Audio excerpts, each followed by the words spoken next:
We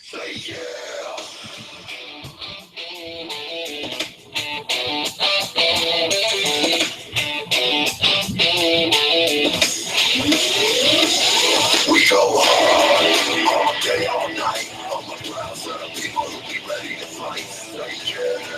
So for those of you who are not in the know, this will be the new theme song for the Revival upon their return. So very exciting. I happen to think it's pretty badass, and I am enjoying it quite a bit, I have to say. Ladies and gentlemen, this is the War Report podcast, usually hosted by the voice of Northeast Wrestling, Vince Berry, who hopefully may join us a little bit later on this evening, but couldn't make it for the start. I'm Steve from TagMeADate.com, and I'm going to be your host along with Eric and Kat and our intern, Ryan. What's up, everybody? How we all doing? How's it going? Doing great. Well, all right. So we got quite a bit to talk about, don't we? A lot of things started to go down. Oh, yeah. So I'm thinking we should really – I want to say something before we really I feel like we should start with Smackdown Live from last week, and then we'll kind of go from there. But one thing I just got to overall get off my chest. I'm really getting aggravated at the thought that both our world titles mean dick. As much as I am a fan of the IC title, and as much as I became really a fan of the U.S. title after Cena made it important, they're not world titles. Wrestling used to be about, if you're not in this business to be the world heavyweight champion, you don't belong in the business.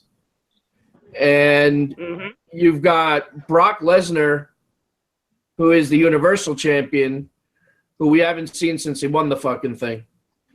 Again, and I say this every time they do it, as much as I love Brock Lesnar, he should not be champion unless he is going to show up week after week after week. And I'm not saying he has to get in the ring every week. Just come out and let Heyman do the work. Let Heyman be the voice. The fact that Brock isn't there means we don't get Heyman either. And unless Heyman takes on another client, which doesn't look like that's happening, we lose out on both. And there's no visual of the world title. And I have a real fucking problem with that. Then you go over to SmackDown and you have the other world champion. To me, as much as I love Randy Orton, the title wasn't even defended at the last pay-per-view. Jinder Mahal is your fucking number one contender. Jinder Mahal, right? I mean, Jinder Mahal. And listen, I give the guy credit. His mic work has been great, and I give him that. He needs a different finisher for it to be believable. I think his in-ring skills have actually gotten a little bit better. I'm starting to I won't go as far as say a fan of Jinder Mahal, but you won't hinder Jinder? But I'm kind of okay with what's been going on so far, especially with the other two guys in his corner. I like the whole setup, but he's not a world champion. I enjoyed the Bollywood boys. To me, the significance, the honor, the prestige of the world title is slipping away. And that's really shitty, especially for fans that have been fans as long as we have. And the tradition, you look at the names of the people that have held the world title, and right now, it doesn't mean a fucking thing. What are your guys' thoughts? What are you guys thinking? It makes it hard when you're not – the focus isn't on the world title, especially on Raw. They could at least – they need a Brock every other month at the very least and have number one contendership on the alternate. Just at least issue an open challenge at the pay-per-view or something like that, So at least you're getting a world title match. And do his little jumping back and forth. Or just even do an interview from your fucking house. Yeah. Exactly. You know what I'm saying? On those. Put them on the screen. Put something on the screen. Well, something. Look back at now. We have our opinions on CM Punk. All right. Notwithstanding, but he had a point with his he was the champion for how many 434 days or whatever. 430. How many times? And while he was the champion, how many times was he the main event? Hardly ever. The title, should always be the main focus. But you know what, though? But I get it, and you know me. I'm the first one to say the world title should always be your main event, the last match you see. No matter who else is there, no matter if Hulk Hogan comes back or Ric Flair, your main event, the world title is on the line. That's your take home. Yeah. But it's not even just CM Punk. This has been going on now for years. Oh yeah. Or CM Punk. This has been an ongoing fucking issue. But at least part of the time, at least even when that was going on, Punk was at least on television. He didn't take 3-month vacations or whatever, or growing his garden crop or whatever in Minnesota. What did Punk get at Hell in the Cell? What? What about him? The Hell in the Cell pay-per-view when he wrestled Ryback. What did he injure? That was after he was champion, though. No, I was saying even when he got injured, he was still on TV. Right. But, with Brock, it's either pay him the money he wants so he can show up, or just don't give him the belt when he's not on television. Well, you know what, though? And I see what you're saying, dude, but I kind of have a problem with that, too. Because if the rumors are right about the amount of money he's fucking making to begin with, that alone, he should bring his ass to the show more. It shouldn't be if the WWE pays him more. Because from what I understand, from what he's making, if you break it down per time he shows up, it's absolutely insane. I mean, one appearance, he gets paid more than we'll ever see in a lifetime. It's absolutely mind-blowing to me. So make some more fucking appearances. I mean, if you have any care in the world about the wrestling business and you're not solely doing it to fuel your ego and just fill your pockets, if there's any love for the business in there, that should be all it takes. Yeah. I think that's a problem with Brock for a long time. Go ahead, Ryan. What? I said I think he nailed it right there. He's there for the money. And it sucks. I mean, listen, even Kevin Nash. Kevin Nash should be the first one to tell you it's all about the money. Anywhere you go, it's all about the money. But you know what? You all know as well as I do, he loves the fucking business. And at least he's honest about it. Well, right. At least he's honest about it. At least he's fucking honest about it, so he's not hiding nothing. Yeah, but when he comes out in these promos and he says that he doesn't give a fuck about the business and then it's all just about the money and this and that, how much of that do you honestly think is shtick, or how much of that is... What the fuck was that? But even if a portion of it's true, he still shows up. That's just it. Yeah. No, I hear you. I've spent too much time fucking Sable. Steve, I'm with you though. Then don't put the belt on him if he's not going to show up. There are plenty of guys on that roster that are worthy of holding that strap. It doesn't have to be Brock. I get it. He's a big draw. You know what? But he's going to draw whether it's for the title or not. He doesn't need the belt. He's exactly. He's much bigger than the belt. Right. It doesn't do anything for him at this point. Give it to somebody that's going to elevate them and get them to be, what they need to be. Balor getting his belt back after the injury would have been a huge thing for him. Or Seth Rollins. Although, unfortunately, I think, I think the plan is that Braun's going to be your next champion. I think that's how it's going to play. So that got delayed a little bit. Well, yeah, 6 to 8 weeks, unfortunately. Torn a rotator cuff, which really sucks. I don't think they were going to put it on. Considering the momentum he's got right now. Well, that's just it too. It's like timing is everything, bro. It's like he was being put sky the limit right now. Yeah. I mean, Vince is in love with him. This is his ideal heavyweight champion. Always has been. You know, the big guy that's agile, that can talk. I mean, you know, Braun can do it all. I'm a huge fan, and it sucks. It's like every time they get that kick in the ass to go, you know, something. I mean, look, Finn Balor, you brought up. It's a perfect example. You know, he gets brought to the main show. He wins the title. Boom, he's out. You know, Seth Rollins, he's another one. I mean, you know, the list goes on and on. Rollins had a bigger run, though. Well, but it wasn't as bad as Balor. Well, you know what, though? Well, you know what? Yes, but not so much as the face. Yeah. You know what I'm saying? Because the longest run really with him was as a heel. The injury happened shortly after the face turn, and that kind of killed some of the momentum in that respect.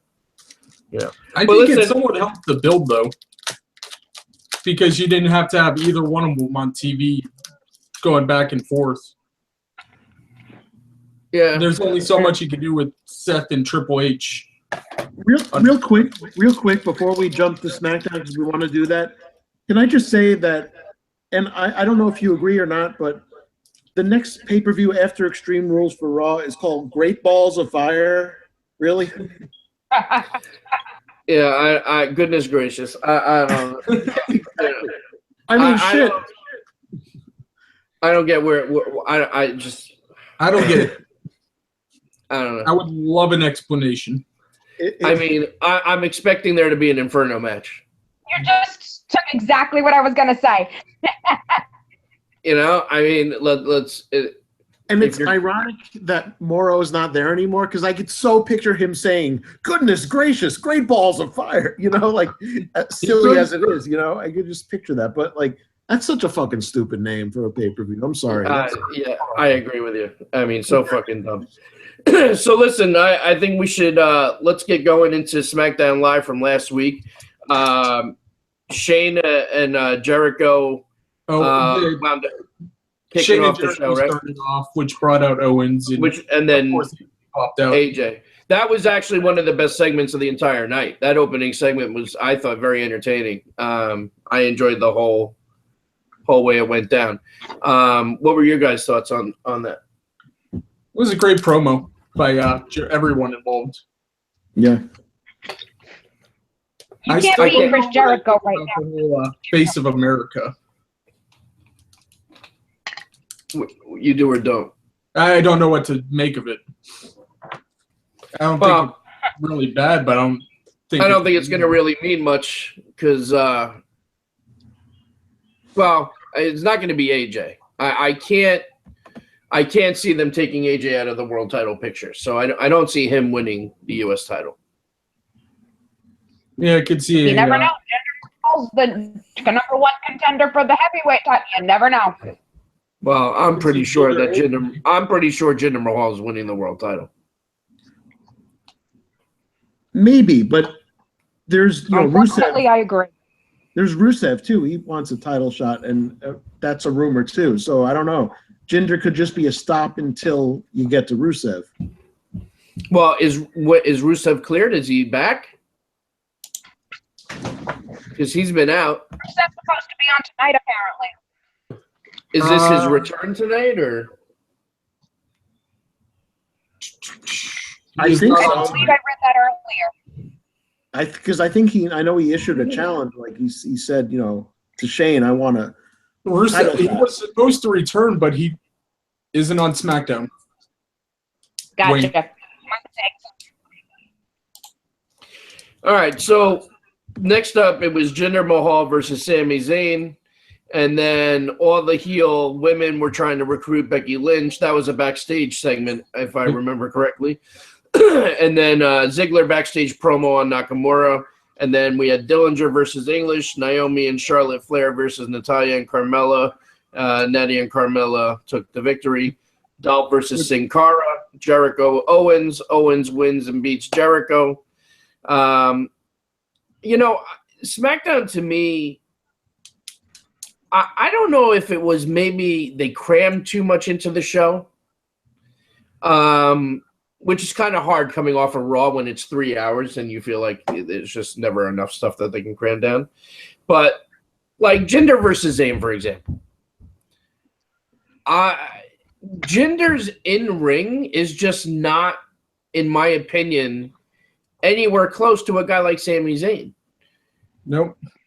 You know, so to me, having Jinder, I mean, granted, there was the outside interference and everything, but I don't know. He just he's not a world champion. It just bothers me. It really does. You can see the reason why they're doing it blatantly. Well, right, because of the Indian deal. I get it. I mean, from a business standpoint, I get it, but it sucks for everyone else. Like when Kali was around, did you know that in Indian television they would modify it so it would come off to the audience whether Kali was heel or face, that he was this big hero, you know? Oh, really? Yeah. Really? Kind of makes you wonder if they would do the same with Jinder. I'm sure they would. But it doesn't help everywhere else, because everyone else. Also, you got to understand, in a lot of other countries outside of America, kayfabe is still much bigger in other countries than here. Yeah, but you know what? Then why can't you have one of the Indian guys win the cruiserweight the title and will and represent? Why does it have to be the world title? You know what I'm saying? You give it to a guy like Jinder Mahal. I'm sorry. He has improved tremendously, but he's not convincing to me as a world champion. Why not the US title? Championship. Right. I agree with you, Kat. It doesn't have to be the. They had a whole division. Circulation of wrestlers that appeal to that. You could have a brass market of fans that jump all over that shit, and it leaves the heavyweight title somewhere close to where it belongs. You know, and let's say this situation where, let's say Jericho kept the U.S. title and they put Jinder in that championship role instead of the world title. Would that make more sense for Jinder, like a mid-card title? Sure. Yeah. Absolutely. I would have absolutely no problem with that. I'm with you. I could see that, absolutely, but not a world champion. It's not that he's not a good wrestler. It's not that he hasn't improved. He does not have the caliber, nor is he ready to be the heavyweight champion of the world. It's like putting the title on X-Pac. No fucking way. I think X-Pac could have. I put him above in the world title picture before. Not X-Pac. I apologize. But putting on the fucking 1, 2, 3 kid. Okay, is that better? There you go. So a world title run after he jumped from WCW would have been interesting. That's true. I was just thinking that when you mentioned X-Pac. So but a 1, 2, 3 kid. That's it. Go on, Steve. So the heels, the women, trying to recruit Becky Lynch, and I heard recently a radio interview where Becky had said in the interview that she was very much open to being a heel character. So I have a feeling that this is actually going to come to fruition. I think Becky's going to turn. It would be a good turn. They could have easily done it last night. I mean, even her face in that backstage segment at the end was kind of like, maybe, you know, like it wasn't off the table. That's an interesting dynamic too. A heel Becky versus a face Charlotte. Right? That would be interesting. They're not going to have Charlotte remain face too long. It might not be a long run, but what? I said it might not be a long run, but it's definitely long overdue. Oh, I agree with that. I was just thinking, might as well get that dynamic mixed up a little bit while you have Charlotte as a face. I definitely wouldn't be opposed to Becky turning. No, it adds a different dynamic at this point. And plus, it gets her as more of a serious contender for the title, too, as long as Naomi's champion. I mean, she was never a heel over in NXT either, was she? She was actually. briefly. I think she was briefly, but it was very brief. Sasha. Yeah, she joined up with Sasha for a little bit. But it was a very short period of time, so this would be a first time for it, like, you know, for a huge scene. Yeah, it would be good. So Ziggler backstage promo on Nakamura. I mean, that's always a home run. Dillinger English. I gotta tell you, I'm becoming a fan of English. I've always been a fan of Dillinger, but English, I find him hilarious, and I think he's a phenomenal wrestler. You know what happens when somebody cries?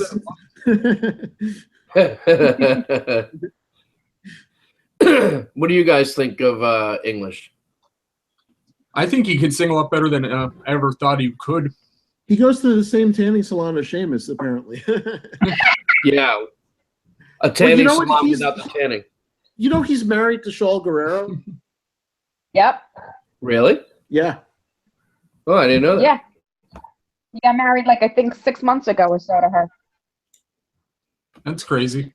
Yeah, that's interesting. Can you imagine if you pissed off your mother-in-law, the first thing she says is, "Excuse me." Oh God, could you imagine? That would give new meaning to wanting to shoot yourself. That is one mother-in-law I would never want. So I have to admit, with the Owens Jericho match, I didn't make it, and I have not seen it yet. So what exactly happened? I know Owens won the match, and then there was a beating after the match. Has that written Jericho off to go do Fozzy, or what's? Probably. That's what it felt like with writing him off. Considering that he's playing at the Paramount here on Long Island next Thursday, I'm pretty going to say yeah. Well, so what happened in the match where how did Owens pull it out? Was it Samoa Joe interference or? Samoa Joe's drawing a blank. It was just a straight up. That can't happen anymore. It was. I think it was a legit win, if I remember. It was a good old clean win for Owens finally. Yeah. All right, well that's afterwards though. And they helped Jericho to the back in typical write-off fashion. Owens came back for him. Got to give Jericho credit too. This is one of his best runs in a long time, and Jericho, he constantly reinvents himself. He's been fantastic. He's been fantastic. He really has. I don't think there's ever been a time he's been bad. Right, that's true too. But this has just been a significantly great run. Yeah. And I was just thinking out loud. I don't think. I've always enjoyed Jericho since the ECW days. He seems like that he's just having. Orton wasn't that great before he did the whole suit. So go ahead, Eric. Another segment on SmackDown I want to talk about is you have Fandango and Tyler Breeze. They're the number one contenders for the tag belts. What the fuck is going on? I don't know. But they did this hilarious segment called the Fashion Files, which was very like SVU kind of thing or Law and Order type of thing, and it was hysterical. I did enjoy that. Can we just call them the Fashion Police? Don't say Breezango. Like, stop merging words.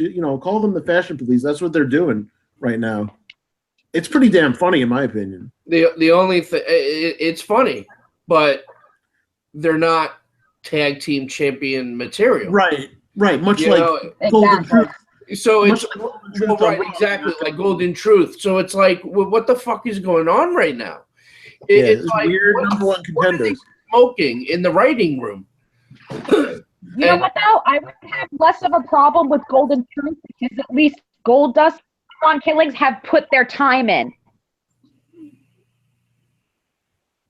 They've been here forever. They've been there forever. I mean, do I think they deserve to have the heavyweight tag? But no. But at least they've been there and they do good shit and everything and have put their time in. I'm just, the Breezango thing pissed me off. I'm sorry. I feel like for the tag belts on SmackDown, they're kind of biding their time until Kofi's.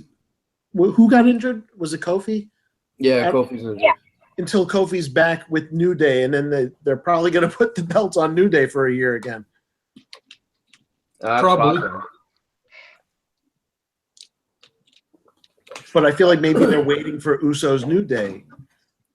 So they're going to get through all these other challengers until New Day is ready to kind of disappointing for American Alpha, though. They kind of fall into the wayside. Well, they also had an injury as well, no? Yeah. So, I mean, they'll be back in the contention eventually again, too. Absolutely. Absolutely. I don't doubt that for a second. But who else is on?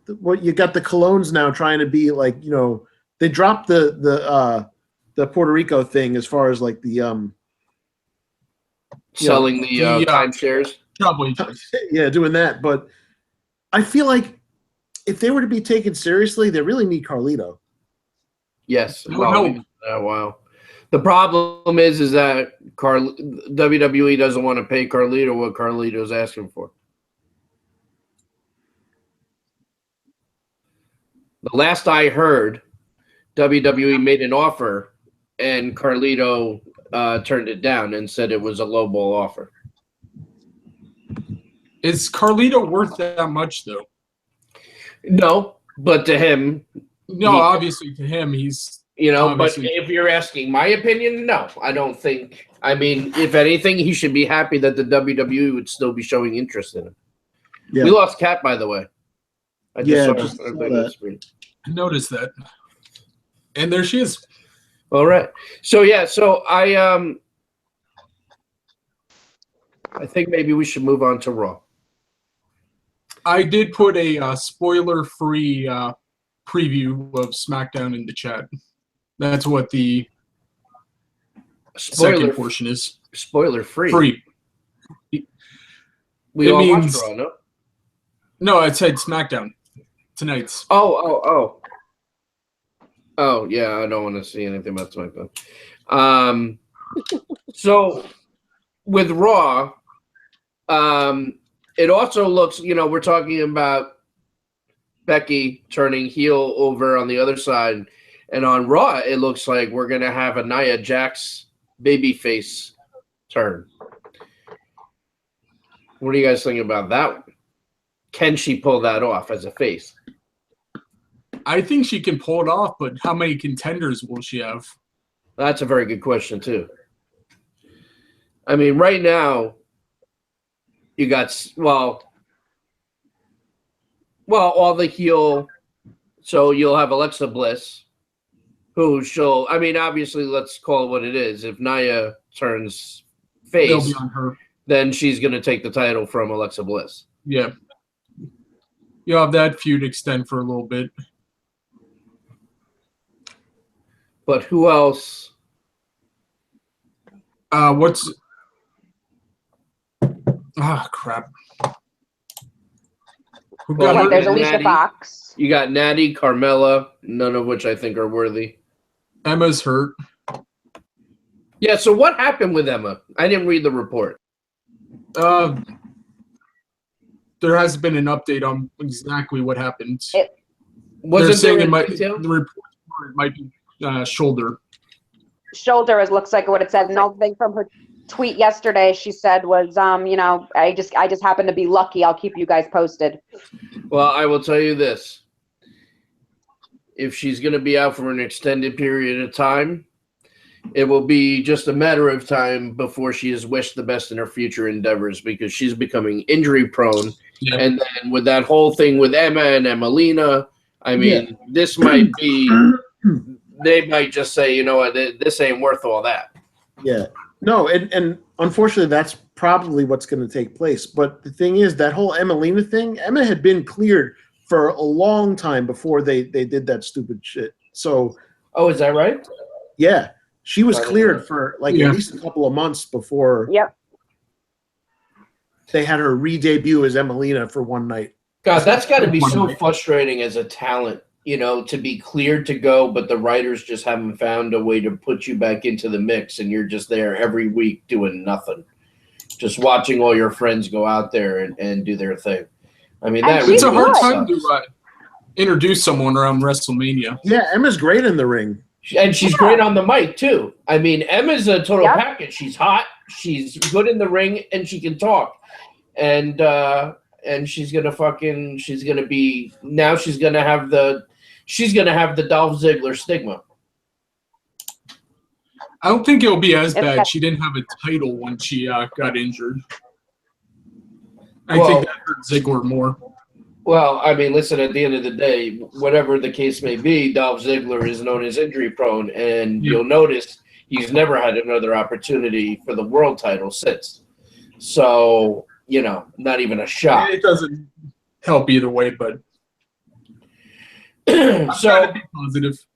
So another thing on Raw, we had the Hardys obviously came running down to the ring after tag team turmoil. Sheamus and Cesaro, as the typical heels, backed off. They're still doing the delete. Well, which is I mean, they have to do the delete because the crowd's doing it. Yeah. So, I mean, it's going to happen anyway. And he's still, every now and then, he'll do a mannerism or two. And he's not full throttle. And here's the frustrating thing. On social media, you're going to see tweets from Matt saying it's just a matter of time. The full broken Matt Hardy will be back again and this and that. And then you hear that the WWE made a deal and they got the rights, and it's just a matter of time before broken Hardys show up. And then you hear that it's still getting ugly with Rebby and Karen Jarrett, and it doesn't look like what?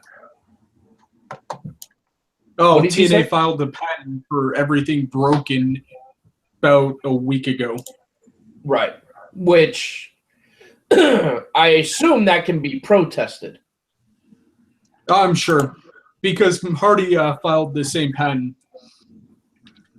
And they did it a long time ago, right? Yeah, I think it was. I will check that. Because I'll tell you right now, and just from my experience getting the patent and everything for Tag Me a Date, if you're the first and somebody else tries to do it afterwards, it automatically gets rejected. So that may not play such a role then if Matt did it prior. Yeah, because I'm pretty sure Matt, like, kind of co-created. I think Jeremy Borash had a little creative input to it, but he doesn't really have say. Jeremy Borash wouldn't give a fuck. Right. Plus, he's friends with Hardy. So some precedent on it. Bubba Ray owns the Bully Ray. Okay. Well, he had to do that after all the Dudley Boy crap that happened with who owns the name the Dudley Boys. So. Well, listen, that was pretty cut and dry. Once Vince bought ECW, he owned everything. You know, right, but he wasn't going to let anything to whatever he developed after that. You know what I mean? Right. No, that's true. But especially after he was going to be smart business guy and be like, okay, if I'm doing this character, I'm putting my name on it because it ain't happening fucking twice, you know? And it's funny, it took a long time before people could come in with their names like Samoa Joe and AJ Styles. Yeah, that's true. Well, they made smart decisions. We were worried. I mean, we were worried about like Samoa Joe. Like, what were they going to call him? Joey Samoa or something? You know, something. It was March 1st. What? That's when Matt Hardy filed. TNA filed it in April. So then Matt did it first. Yep. That should be a home run. Should. Well, fingers crossed, because the universe is dying for some brokenness. So we're hoping for the best. I mean, you could see it every time you see the Hardys. Matt's itching to do it full throttle. So I'm sure there's a way they could easily go around the pen if they really have to.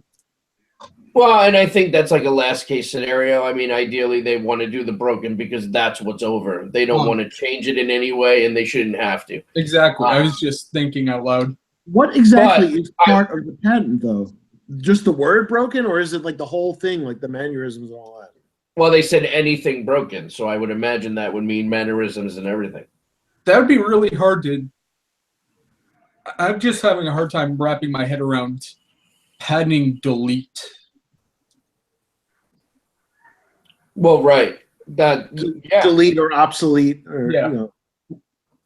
They could always swap out the obsolete with, you know. They did that with delete or decay. You know. You know what though? This just like if anybody is even a fan of TNA, this should have you stop watching, because it just shows you that these fucking people don't care about the fans. This is something that the fans want, and they are doing everything they can to make sure it doesn't happen. It's so petty right now. But you know what? I will tell you this. Vince McMahon does not lose fights. No. And I am 100% confident that when it's all said and done, Vince will own or allow the Hardys to have the broken gimmick. We will see it in WWE. And with WWE backing them, I can only imagine how incredible the debut of the character will be on WWE TV, because the theatrics and the pyro and everything else, the production that they can do, it is going to be absolutely glorious. I just hope they really let Matt run with it. Well, they seem to be more lenient with that. Maybe that's what they're hoping for Great Balls of Fire. I mean, look, in a perfect world, for me, I'd have like each Hardy, have each world title, in a perfect world. Well, I don't know, feuding over a world title. Well, I did hear a rumor that when the broken thing ever did happen, now obviously this could all change a million times over, but I had heard that Jeff would go his own and still be Jeff, and Matt would do the broken thing on his own, and Jeff would win Money in the Bank and fight the world championship at Mania and potentially win the world title. There is one issue with that, though. Okay. The Money in the Bank is a Smackdown exclusive pay-per-view. Well, if they split up the Hardys, that doesn't mean Jeff doesn't go to SmackDown. I'm sorry. That's possible. That is possible. I did not. Because they really made that SmackDown. They really made that SmackDown exclusive. As for last I saw. See, that sucks. It should be both brands. We should get two of the. Oh, I love. It'd be fun. Like Raw should have a briefcase and SmackDown should have a briefcase. That's disappointing. Didn't they do that? They did that once already. They did that for years. Right. I was going to say that was Sandow was for one and everything. Yeah. Yeah, either that or have a few Raw guys and a few SmackDown guys in the match. Right. Since 2000, it was from 2010 to 2013. They had 2 Money in the Banks. I have it pulled up on the side. They should do it. I don't. It sucks, man. Why take? I mean, that's one of my favorite pay-per-views too. I'm changing your name from Ryan the Intern to Ryan the Fact Check. I was really curious about it because, like I said, last time I heard it was a SmackDown exclusive, but you know how that always can change. I'm hoping. I mean, it's not like Brock's doing anything. Yeah. I mean, it's really unbelievable. I mean, we're not going to see him until, Great Balls of Fire. I mean, it's unbelievable to me. I mean, obviously, we'll see him prior to that pay-per-view because they'll have to build something with Strowman, I guess, or whoever. But they're doing a tournament for the #1 contender since Strowman will be out.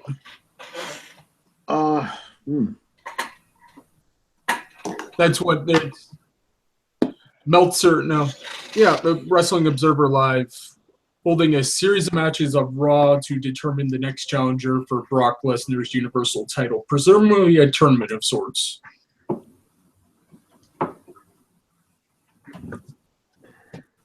That broke right before we jumped on live. I guess they got to bide some time, especially if Braun is injured right now.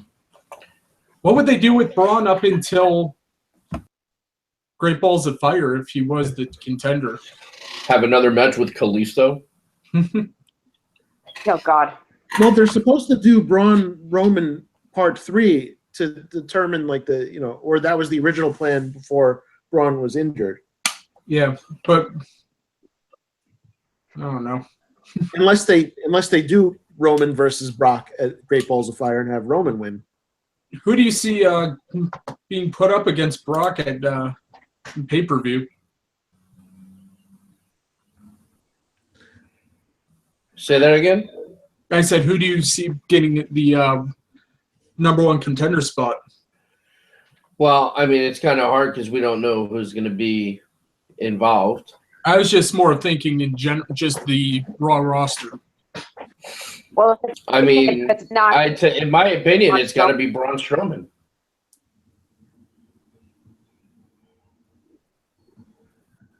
What do you Got to guys? be Braun, and if he's injured, then give it to Samoa Joe. They're not going to give it to Samoa Joe. They're not getting. That's. I know they're not, but it's. I know who they're probably going to give it to, but I really don't want it to be. What? Roman? I think Reigns is going to get it.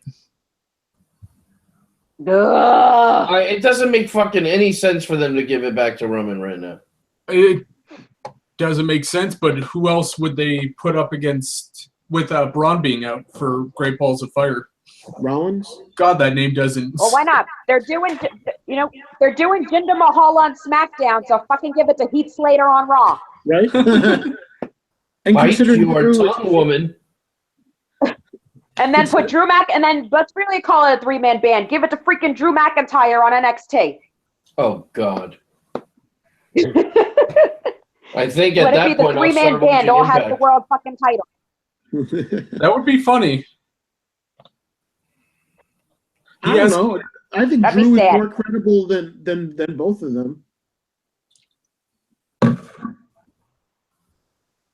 Is Drew a better wrestler than both of them? Absolutely. But it still doesn't make it any more. Let's go down the list of things. It's just like, Well, that sounds like the rate that everything's going right now. I'm just saying. I'm just saying I would take Drew over Jinder anytime to be a number one contender for the title. 100%. I'll take Drew over Roman. McIntyre. That's what I was saying. I'd take Heath Slater over Roman. Yeah. And every time he takes his. Well, remember, Brock doesn't give a shit about his kids. All I want to hear is him say, "I have kids," as he's getting Germaned. And Brock, I don't give a shit about your kids. I don't give a shit about your kids. Yeah. That was a great promo. That was a great line.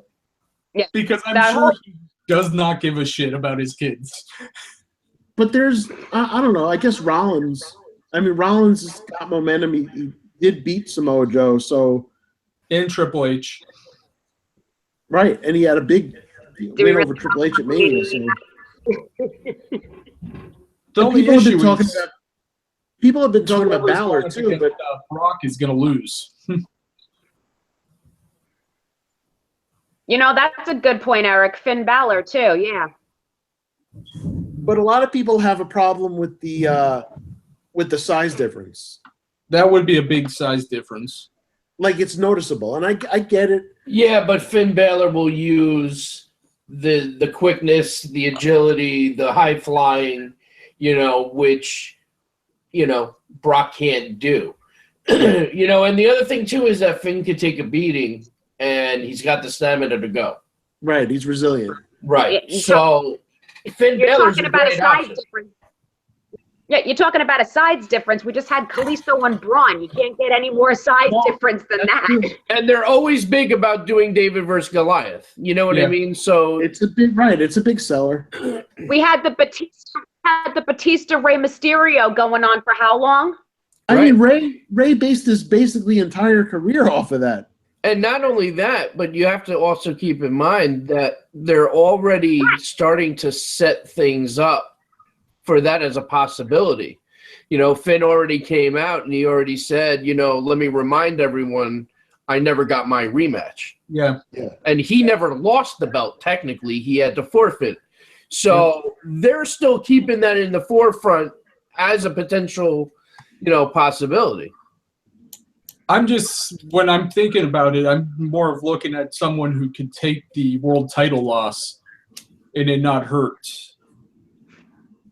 Right. Because I doubt they're going to take the. Well, it's really not going to hurt if you're losing to Brock Lesnar of all people. Yeah. Right. I mean, that's the thing. And you know what? Like, somebody like Finn, even if he didn't pull it out and beat Brock, because I can't see Brock losing the belt right away. As long as he has a good showing.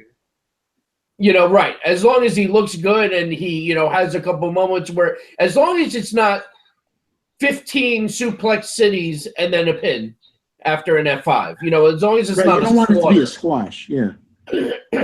Because I can't see them doing that with Bill. I can't see them doing that with Balor, though. I could see they it. Can't because it doesn't make any sense. It only hurts Finn Balor if you do that. Exactly. That's what I'm saying. I can see it being a match. Right. Right. It's not going to be like a Goldberg 5-second thingamajig. Yeah, I mean, like, obviously Brock's going to overpower, yes, but Finn's going to use his, you know, what he has that Brock doesn't to, you know, to gain the advantage. Absolutely. You do the demon with Balor, though. Well, the demon always comes out at the pay-per-view.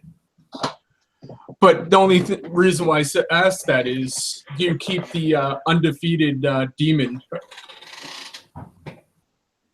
for the main roster? Obviously, he's not undefeated with NXT. He can win the match. Doesn't mean he has to win the title. True. Brock could get DQ'd. Count out. You never know. You could also set up maybe Braun come out. Well, I can't see. I can't imagine Braun doesn't win this tournament unless Reigns costs him or something happens. You know, listen, there's a lot of possibilities. We still have quite a bit of time, I think. The whole idea of the tournament is because Braun isn't ready to go. Oh, well, that's true. Well, then in that case, I got to go with Finn Balor. And maybe that's the only reason why I said have Braun come out. He doesn't need to be fully ready to go just to come out and do one move, right? And he can just come out and he can beat the shit out of both Brock and Finn Balor. And yeah. I also heard about a triple threat between Brock, Balor, and Rollins. That'd make a good SummerSlam. Yeah. That would be decent. I was going to say, shifting gears real quick to the Intercontinental title situation, I'm absolutely certain Miz is taking that next week. I agree. But I got to tell you, Dean has been entertaining the hell out of me lately. Yeah. I could see Dean holding on to it. Maybe that switch is what he needed. Yeah. He's been crazier, funnier. I mean, he's just hilarious. And his matches have been great. His match with Miz was awesome. Not Miz. Bray. Right, Bray. That was a great match. But I agree with you, Eric. I think Miz regains the IC championship. And I got to tell you, I'm okay with that. Miz has been just on fire this past year, and I'm okay with it. Actually, if we're going Balor for the Great Balls of Fire, wouldn't it make sense for Bray to interrupt since they planted the seeds for that feud? Which feud? Bray That's true, too. Bray and Balor. Versus Finn Balor. That's true. That's true. As soon as we brought up Bray, I remembered that. That'd be a great SummerSlam. I'd almost rather have, though, like a competitive match between Brock and Balor, Brock gets the win, but Balor looks good, and then Bray attacks him afterwards, and they set it up. I'd go with a competitive match and just have the turn of the match for Brock be with Bray. Well, I mean, it's so easy with Bray because you could do it where, Finn Balor gets the upper hand. He climbs the top to go put him away with the double stomp off the top. And he gets to the top rope and the lights go out. And the next thing you know, Finn's in the middle of the ring with Bray getting the kiss of death. And then Brock just goes and probably still gives him an F5 anyway. And then I could see that going down. Actually, that might be exactly how it plays out. Actually, that makes a lot of sense. Be a good play out. Balor has a complaint for the world title, and Brock still looks good. Yeah. Yep. I think we covered all the titles on Raw. What about the Raw? We did, except for the Cruiserweight title, but that's. I also heard rumors that there's been talks with the WWE and Batista about returning again. I don't know about you guys, but I could give a shit less. Batista does nothing for me. Blue-tista. I was actually listening to him on Jericho. The only thing he's interested in is going against Triple H. But why do that again? That's whatever reason he's stuck on it. But we've seen that a million times over. You know what? I mean, who gives a shit? There's one thing that they never did with Batista. They never put Batista against Brock. They did have a match on Raw one night. If Batista comes back again, it's to promote whatever Galaxy movie he's going to make in the next year or two. It probably would be Avengers first. Which I'm going to slam. If they sign him, Batista's going to be in the Avengers? Again. Yeah, he's going to be in Infinity War. Oh, I didn't know that. All right. Then after those two movies, it'll be Guardians 3. But didn't they learn the last time with his return? Not to put him, return him as face against Daniel Bryan. Don't put him Don't put him in the Royal Rumble and have him win. Well, and don't give him the world title. I don't think that would be as big of an issue if Daniel Bryan wasn't on fire. Yeah, if it was anybody else. Right, the timing was just off. Yeah. It was just awful timing for that. That was very naive. That was very naive of the WWE to think that wasn't going to happen. That's not even on Batista, And the leaked return didn't help him any. His return didn't help, and yes, that Royal Rumble and all that should have been the big one. But the problem with that was what number they eliminated Daniel Bryan in. They eliminated Daniel him. Bryan wasn't even in it. He did not. Exactly. Was not in the Rumble. That was the year after. But I'll tell you what, though, I did. I was there live. They did not enjoy Evolution versus the Shield, though. I definitely enjoyed that feud. That was great. Yeah. He didn't enjoy the fact they broke up the Shield right after, though. I feel like the Shield could have had a couple more months run. Yeah. I agree. I agree. Over and then night after they break them up. It wasn't necessary. It wasn't. Yeah. They could have went separate ways and still kept as a cohesive unit. Yeah, that's true too. So we're getting to the top of the hour. May 20th, LAW, Legendary Action Wrestling, the in-ring debut of one of our own, Barrio Riker's Big Heck, May 20th in Harlem. Viva La Raza 2. Hector kicks some ass. And Maven will be there, along with Tag Me a Date, to do autographs and pictures. It's going to be a great time. Everybody's got to come out. Check out our Facebook and Twitter and every other social media platform. You'll see Big Heck's poster shot. You'll see the video that promotes the big match. It's a great video too. A great video. And we're very proud, and we're very excited for Big Heck. So just wanted to do a quick shout out. And that was great. He had a kid, graduated college, now he's a pro wrestler. I'm telling you, man, Heck is just the real deal, man. He puts his mind to it, and he'll do anything. So God bless him. We're happy for him, and I'll be there live to see Barrio Rikers kick some ass. I'm very excited. It's going to be very cool.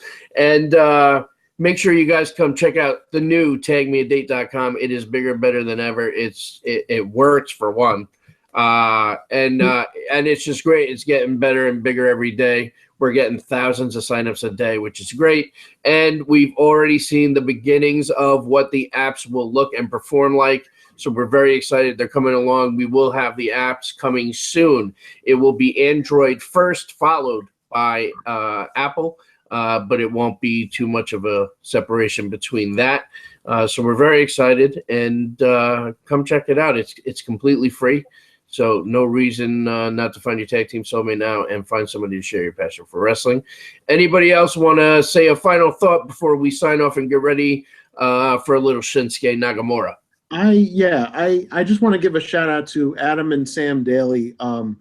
They gave us a big plug on their show a few days ago. Oh, so really? So I just want to, and I'm always an avid listener of theirs, and they're some of my favorite people. Like they're awesome. Even I met them a few years ago in Pittsburgh, and they've been nothing but great for us, great friends, and helping our product along too. So I just wanted to, return the favor and put them over as well. Absolutely. They're awesome. Definitely check them out. They do a great job, and you can see tons of stuff on YouTube. They're awesome. They really are great people. And we appreciate the support too. I got one more thing to say, Steve. Go for it. Your wife is the best fucking heel on the planet. She really did a great job, didn't she? That was that was pretty cool. She loved every minute of it. That was great. Her and the one Charlie Armstrong from Gimmick Tree Entertainment. Yeah. It's been a while since we've seen Charlie. Charlie's off doing big things. Yeah. So, Oh, I'm not complaining. I know Charlie's doing his thing. Charlie is currently on the road 12 days straight. He's doing a lot of traveling. He's doing a lot of promoting.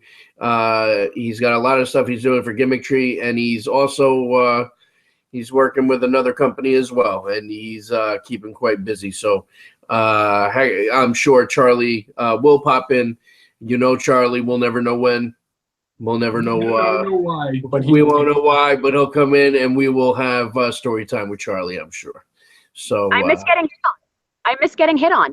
We miss that too. Once it's not there, you're kind of like, wait, where's my annual weekly hit on session? That's funny. I don't feel violated anymore.